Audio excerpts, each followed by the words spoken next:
देखिए question number 13 में amide दिया हुआ है, एक्स मोल NaOH है, Br2 है और इससे ये बनाया हुआ है।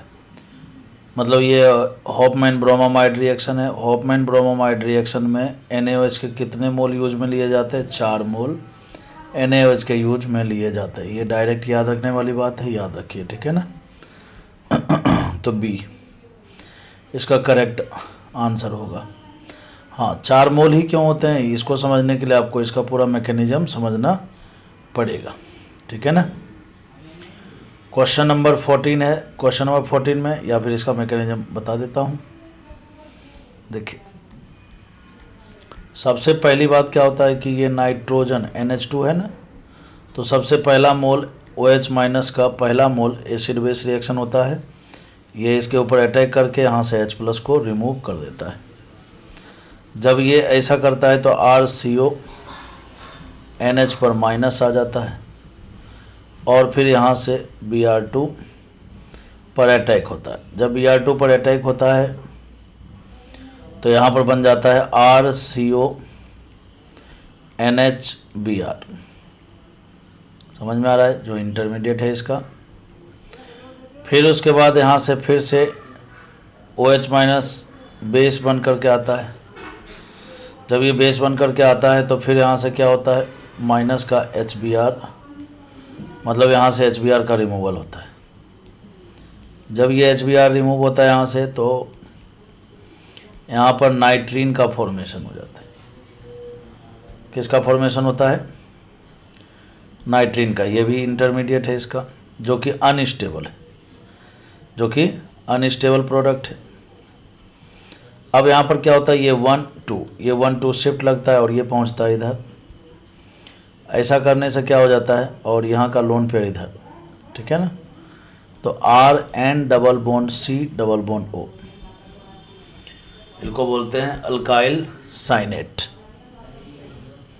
है ना, आइसोसाइनेट बोलते हैं इसको, ठीक है ना, आइसोसाइनेट। तो अभी तक देखिए कितने मोल यूज हुए, 1 मोल यहाँ पर, दूसरा मोल यहाँ पर। अब यहाँ पर तीसरा मोल आता है।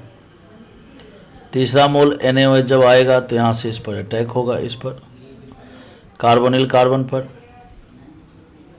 ठीक है ना। तो सबसे पहले तो ये खुलता है और ऐसा करने से ये RN डबल बॉन्ड C, यहाँ पर OH, फिर O माइनस। क्लियर है। और फिर क्या होता है, दोबारा ये इधर और ये इधर। तो ऐसा करने से ये बनाएगा RN minus double bond, double नहीं single bond, C double bond O, फिर यहाँ पर OH। अब ये जो OH है, ये जो OH है यहाँ से H प्लस रिमूव होकर के ये इसमें सेट हो जाता है और यहाँ से RNH माइनस हुआ, CO minus double bond O, फिर ये यहाँ से इधर जाएगा और यहाँ से इधर जाएगा। तो यहाँ से CO2 का रिमूवल हो जाता है, RNH माइनस बनता है और फिर CO2, फिर यहाँ से OH माइनस H2O के साथ यहाँ पर जुड़ता है और फाइनली RNH2 का फॉर्मेशन हो जाता है। कुल मिलाकर 4 मोल यूज में लिए जाते हैं, ठीक है ना। तो ये याद रखने वाली बात है। मैकेनिज्म मैंने आपको बस बता दिया इंटरेस्ट के लिए, बट डायरेक्ट याद रखिए। क्वेश्चन नंबर 14 जो है, यहाँ पर देखिए नाइट्रोजन से कोई ग्रुप जुड़ा हुआ है। बैकमैन रीअरेंजमेंट रिएक्शन के बारे में पूछा है। आपको पता है कि बैकमैन रीअरेंजमेंट में क्या होता है, यहाँ पर नाइट्रोजन से जो जुड़ा हुआ ग्रुप होता है ये लिविंग ग्रुप होता है और ये लिविंग ग्रुप के रूप में लिव करता है।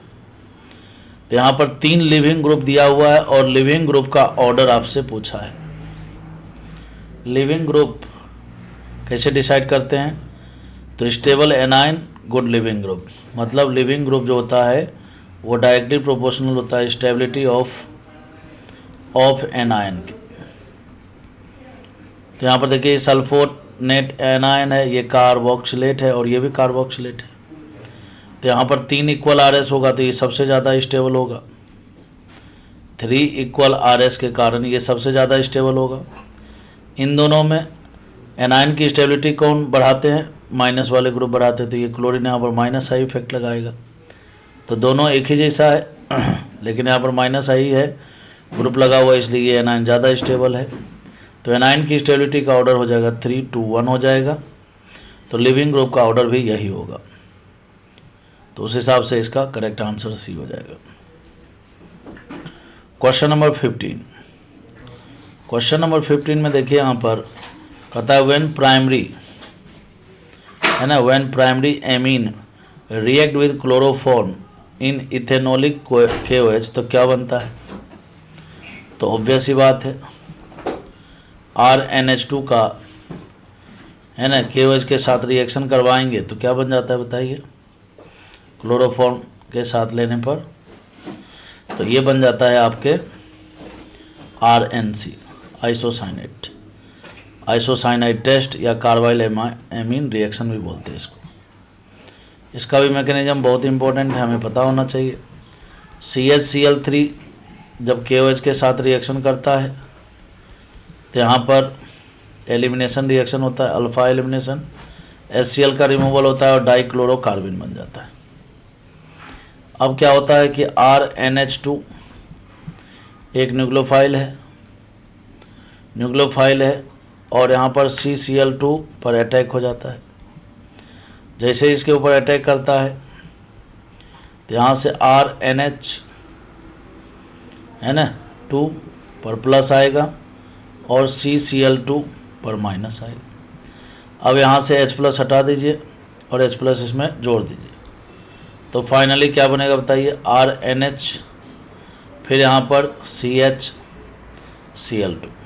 क्लियर है? अब क्या होगा, सबसे पहला नंबर जब हम बेस यहाँ पर लेंगे, यहाँ पर भी देखिए 3 मोल बेस का यूज किया जाता है, ठीक है ना। तो पहला मोल यहाँ पर यूज ले लिया। अब दूसरा मोल जब हम KOH लेंगे यहाँ पर, तो फिर क्या होगा, यहाँ पर HCl का रिमूवल होता है, H यहाँ का और Cl यहाँ का, H यहाँ का, Cl यहाँ का। जैसे आप ऐसा करोगे तो RN, ठीक है ना, RN यहाँ पर आ जाएगा, CHCl हो जाएगा। लेकिन इसमें क्या है कि जैसे बैलेंस कैसे करोगे ऑक्टेट को, तो यहाँ पर क्या है कि सबसे पहला नंबर ये इधर जाएगा और यहाँ से एक क्लोरीन हट जाएगा, तो यहाँ पर डबल बॉन्ड आ जाएगा, कुछ इस तरह का। समझ में आ रहा है क्या? और फिर अगली बार फिर से क्या होगा, नाइट्रोजन का लोन पेयर इधर जाएगा और यहाँ से क्लोरीन फिर से हट जाएगा, और ऐसा करने से क्या होगा, RN ट्रिपल बॉन्ड C ऐसा बन जाएगा। समझ में आ रहा है क्या? यहाँ पर पॉजिटिव चार्ज, यहाँ पर पॉजिटिव चार्ज आएगा और यहाँ पर आपके CH आएगा। फिर बाद में यहाँ से H+ का रिमूवल हो जाता है और ये बन जाता है R triple bond N, C पर माइनस, N पर प्लस। तो पहला मोल KOH का यहाँ यूज हुआ, दूसरा मोल यहाँ यूज हुआ, तीसरा मोल यहाँ से H+ को रिमूव करने में हुआ। तो ये भी बहुत बार पूछ लेता है कि कार्बाइल एमीन रिएक्शन में KOH के कितने मोल यूज में लिए जाते हैं? 3। इसमें 4 मोल, इसमें 3 मोल, ठीक है ना, याद रखना, बहुत इंपॉर्टेंट।